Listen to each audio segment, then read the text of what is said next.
Hello, I'm Tony Vlahos for ExecuNet. Thanks, as always, for tuning in. American workers are heading back to the office. And for business leaders, this means making long and short term decisions that affect the lives of many. With me to discuss this topic is Dr. Gleb Tsipursky. He is a frequent writer and speaker and CEO of the future proofing consultancy Disaster Avoidance Experts, which helps leaders avoid dangerous threats and missed opportunities. Gleb, it's always good to be talking to you. Thank you, Tony. It's a pleasure. Really appreciate you inviting me. My pleasure. And this is a very pertinent topic. So let's dive right in. I'd like to start, Gleb, with the workforce. Mhm. Workers have said they want to work from home or have the flexibility to choose between home and the office. In your view, are they making well defined decisions about what they want? What we've seen is over the course of the pandemic, the last 18 months by now, people have really come to change their expectations and their preferences. Previously, they just went along with the flow. We had the we had the in-office experience Monday through Friday, 9 to 5, and people got used to that. That was their habit. That's what happened. That worked for everyone, right? During the pandemic, they figured out that, hey, I can do my job from home and it's fine. And I don't have to go on this long commute. The number one reason people give for wanting to work from home, mostly from home or full time from home, is they want to avoid this commute, this, an hour there, an hour back. And they want more time with their family. They want more work life balance. So they really changed their habits. They had this major disruption that changed their patterns, their approach to thinking about the future. And they came to shift their values. And of course, our values inform our decision making.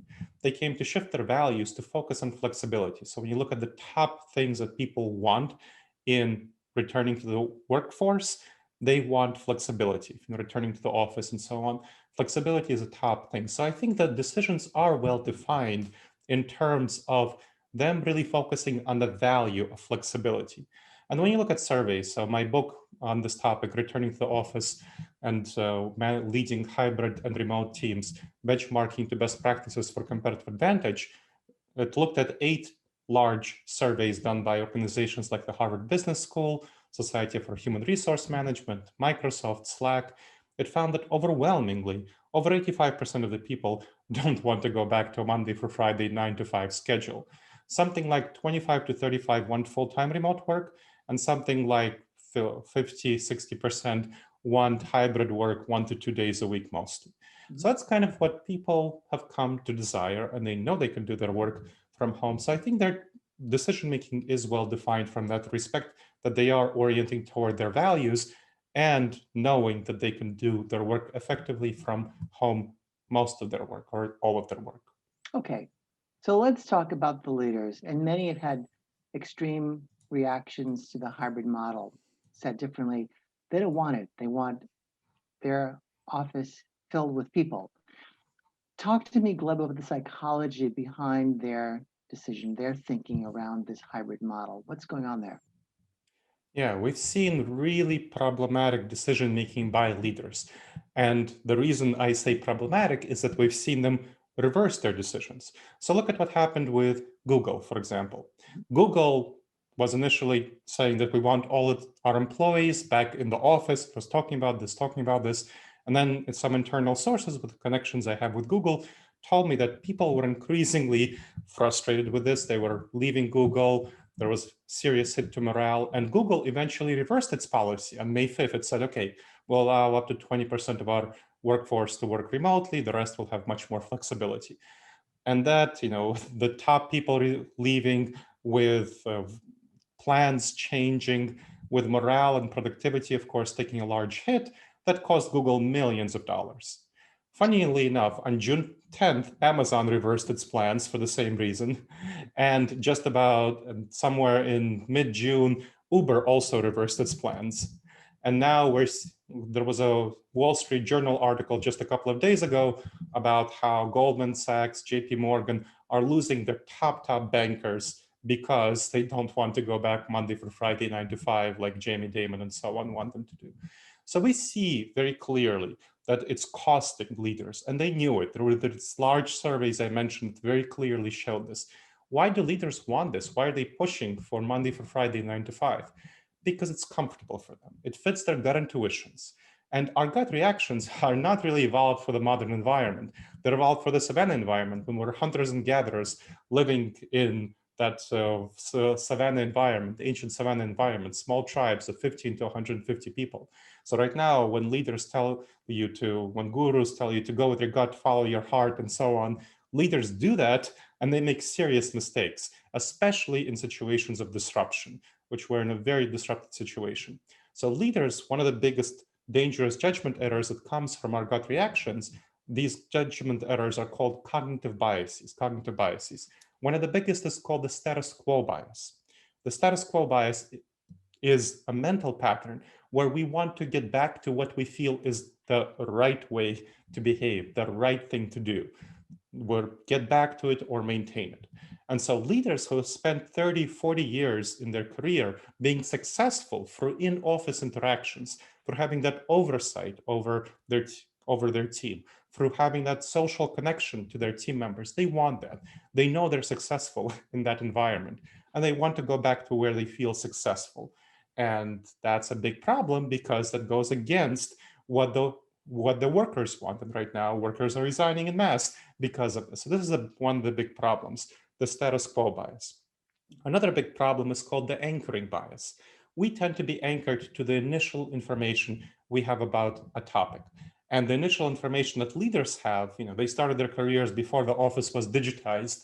Their initial impression of what is the right way to work in the office is that in office environment, whereas many of their workers, younger workers, came of age in a digital environment, and they perceive then going to the workplace through the lens of the digital environment. So they are much more comfortable with switching to hybrid model, maybe coming into the office 1 day a week, or even full-time remotely. Another cognitive bias that's really important here is called the false consensus effect. Leaders, leaders at Amazon, at Google, and Uber, we tend to feel that those who are in our tribe, remember the tribalism, they have the same perceptions and beliefs that we do. Now, clearly, Uber, Google, and Amazon, they ran internal surveys from what my sources at Google and Amazon and Uber tell me, but they kind of ignored the results of these surveys. They thought that, well, maybe the employees are telling us that they really want virtual work, but they'll accept it if we go to the office. They're not serious about it. And really, they saw that the employees were very serious about it and started leaving, and they had to change their plans. So this false consensus effect, where we believe that those in our tribe share our beliefs, is a serious problem for leaders. Another really big problem is called the confirmation bias, where we look for information that confirms our beliefs and ignore information that doesn't. The way I've seen this play out in returning to the office is that leaders many tend to not do surveys. So I've done a webinar and worked on this topic with a major organization of peer executive groups across the world, mostly centered in the United States, across the world. They have many thousands of CEOs as part of their peer executive groups.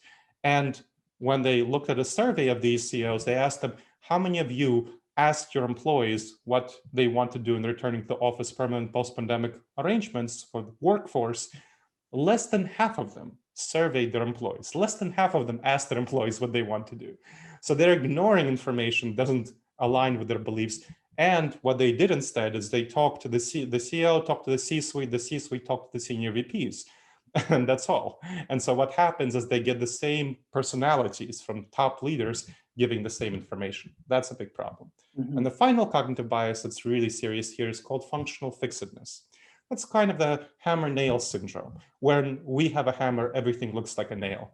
So when you have in-office work, the temptation, that in-office work culture, the temptation is to transpose it on all other sorts of work, on virtual work, and hybrid work. That's why you saw the lockdowns in March 2020. So many companies did not adapt strategically to full-time virtual work. They just transposed their in-office work style of patterns, Zoom happy hours and so on, which nobody likes, to that virtual environment.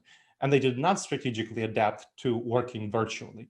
And right now, many leaders who are even accepting the benefit of hybrid or full-time virtual work, they're making serious mistakes because they're not adapting strategically to hybrid work, to virtual work. They are just transposing, they keep transposing their in-office culture and they keep thinking that this will work, whereas what they really need to do is have effective strategies for hybrid workplace and remote workplace. So the companies you mentioned, Gleb, Uber, Google, Amazon, of course, they're large, they are matrixed, and they're distributed workforces. They were before. A lot of people never met the person they, quote, worked with at Amazon before the pandemic, and they never will, right? So given those dynamics, and given as well the polarizing positions workers and leaders each have, what are some office strategies, rather return to office strategies, that the rest of us should consider as we plan something different from what was before? The main thing to think about is who gets to make the decision on returning to the office. So I've helped 14 companies transition strategically back to the office. And the best practices that I've found in working with these companies and observing others is that it's not the CEO who should make the decision. It's not individual workers who should make the decision. What should happen is that the CEO, the C-suite, should give broad guidelines to lower level team supervisors, team leads, and encourage them to make the decision. So broad guidelines for the companies that I helped, for 13 out of the 14 chose mostly hybrid model. And one of them chose to do full-time virtual work. I would encourage a hybrid model because that helps teams collaborate better. So when you look at productivity, you see that productivity is generally higher for people who work virtually, who work remotely, about 10 to 14% higher, but it's especially higher on their individual tasks, the things that they do individually. They can do those very well from home. Collaborative tasks often are better done together in the office, especially more intense collaborative tasks. So what the leadership did at those companies that I helped transition back to the office is they gave guidance to team leads and said, okay, we're going to go to a mostly hybrid model, 1 to 3 days in the office. Decide for your team based on how much collaborative work you do. So using that guideline, how much time you should spend in the office and how much time people should spend at home. And if there are some people who are really want to work virtually full-time and who can be successful at it, then encourage them to allow full-time virtual work, even in teams that are otherwise coming in to the office 1 day a week or something like that. And by the way, by full-time virtual work, I do mean coming in once a quarter for a team building retreat. That's really important and valuable for that team building spirit. So that's the first step. This is who makes the decision and how you go forward. Once you do that, you want to change your office space. You want to figure out what's your usage going to be. So let's say you have people coming in on average of 1 day a week. Let's say that on average of 1 day a week. You have some people full-time remote, some people coming in 2 to 3 days, on average of 1 day. You probably need about 20% of your office space for basic fundamental functions like finances, leadership team offices, stuff like that.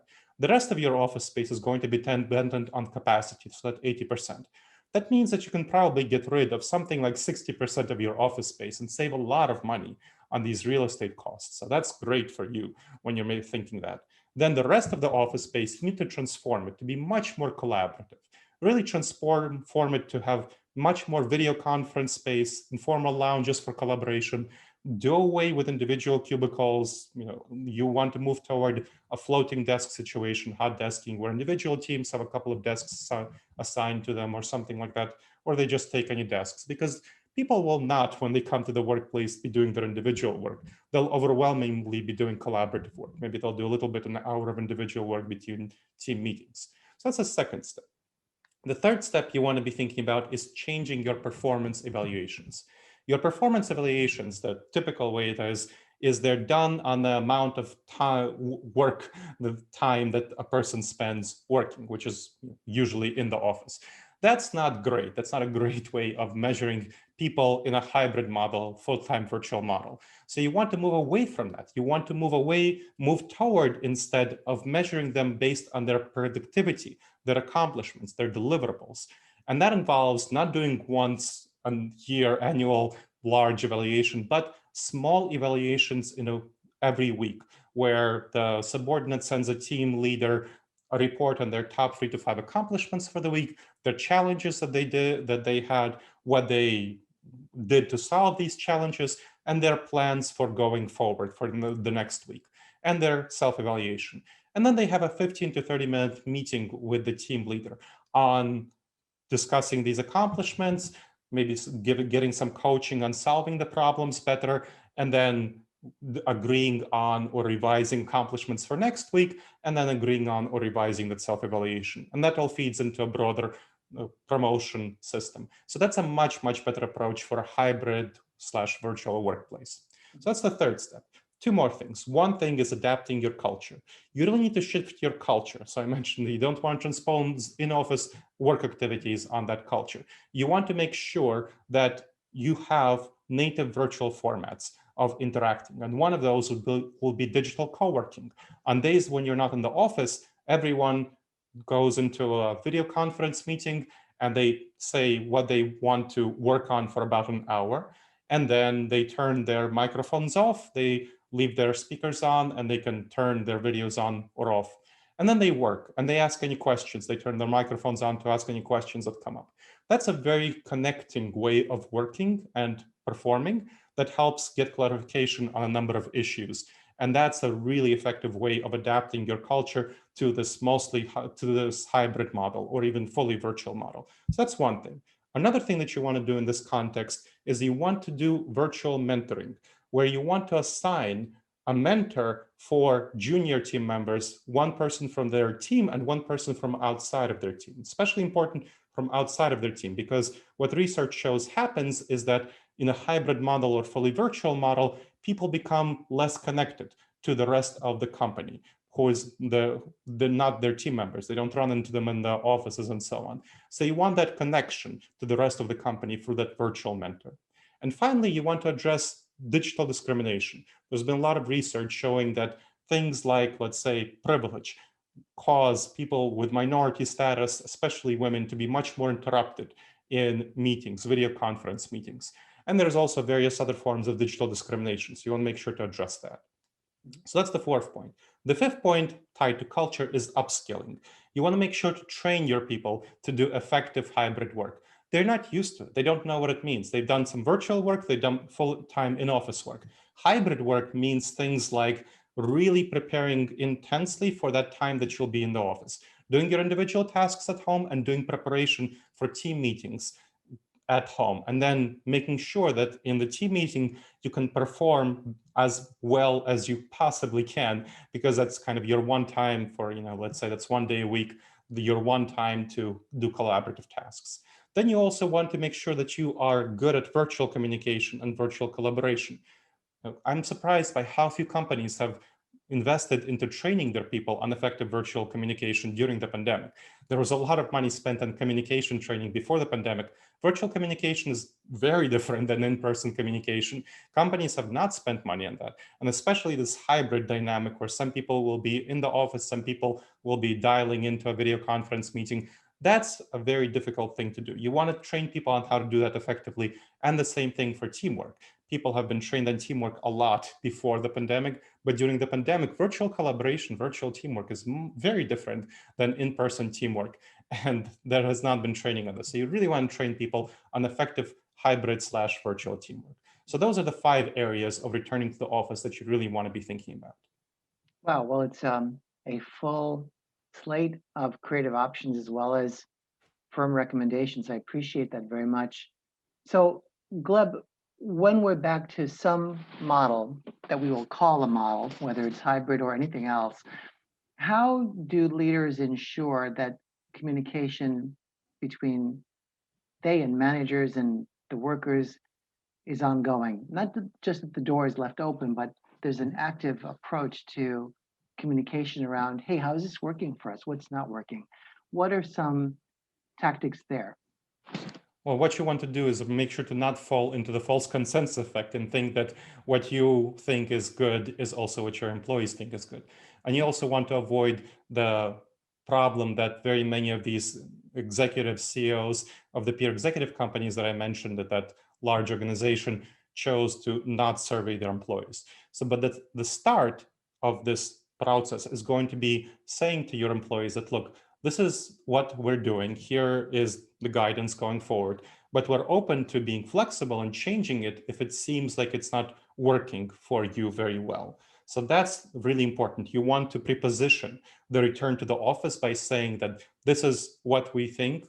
It seems like a reasonable solution, but we will try it and we will change it if it seems like it needs to be shifted, it would benefit from being shifted. So that's kind of the first step, opening the conversation by saying that we're open to changes.